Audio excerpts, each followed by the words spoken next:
You know, I'm not crazy, but I feel like I know you really intimately,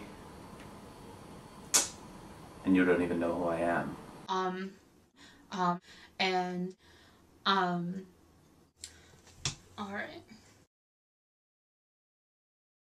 Maybe this has happened to you too. Sometimes I find myself in a conversation with someone that I mostly know peripherally, and they say to me, I kind of stalk you on Facebook. I might try to brush it off and say, that's what Facebook's for, right? But instead of gracefully taking it, they press on. Yeah, but it's only you. From 2005, when the college I went to for undergrad was accepted in the canon of colleges whose email addresses may sign up for accounts on Facebook, up until today, the whole time it has been recognized as a sort of stalker thing. And this is mostly because the profile encouraged you to include your address and your phone number. Now, when your friends only included people that you actually knew or maybe hoped to hang out with, it wasn't so weird. Especially when your addresses were all in the same 1-mile radius. But as you all know, they soon opened up Facebook to everyone. And now, Facebook is sort of a resource for me. I take the term friends really loosely. My Facebook friends are anyone who I've happened to cross at any time in my life. And apparently, there are over 1,000 of them. Instead of looking somebody up in an old yearbook or the telephone book, I can just go to Facebook. I can easily contact somebody, and I can see what they're up to without even having to ask anyone. We feel pretty weird about this. It seems that we're all inherently voyeuristic. We just love knowing things about other people's lives.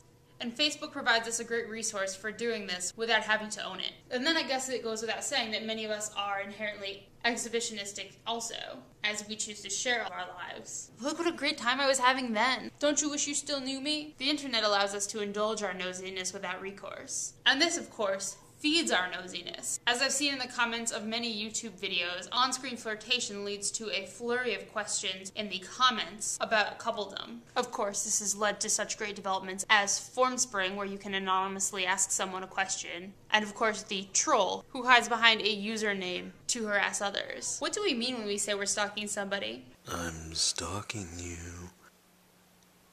I'll see you soon. As much as I hate to admit it, I have been watching you. I'm such a creeper. I watch all your videos.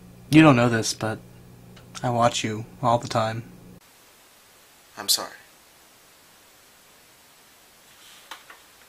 I think what we're essentially saying is that we've been lurking. If you look at somebody's photos in real life or on the internet and you comment, you either speak your words or you type them, nobody considers this stalking. If you do not admit that you are looking by not making a comment, this absence of action is seen as a little stalkerish. But I think the difference is this. If you're looking at photographs in a gallery or a museum and you comment or you don't comment, the photographer does not consider you a stalker. You are fulfilling the necessary viewer role in the producer-viewer relationship. Also, if you are in somebody's home and you're looking at the photographs they have displayed, you have been invited to do so.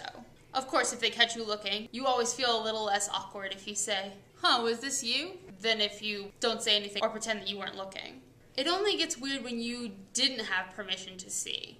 If you entered somebody's house without their knowing and looked at their photographs then, that'd be a little stalkerish. When I post things on the internet, I'm aware of who has access to them. And if those people are accessing them, I'm probably not so concerned. I make videos for you to watch. I post them on Facebook so anyone that I'm Facebook friends with who cares to can see. I guess the only real cyber stalker thing is when somebody, through their conniving genius, finds something that they were not intended to see and uses that against you.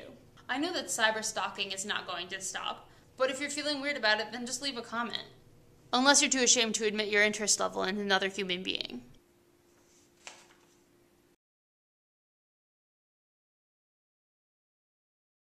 And of course, Facebook started providing you with its own stalker suggestions.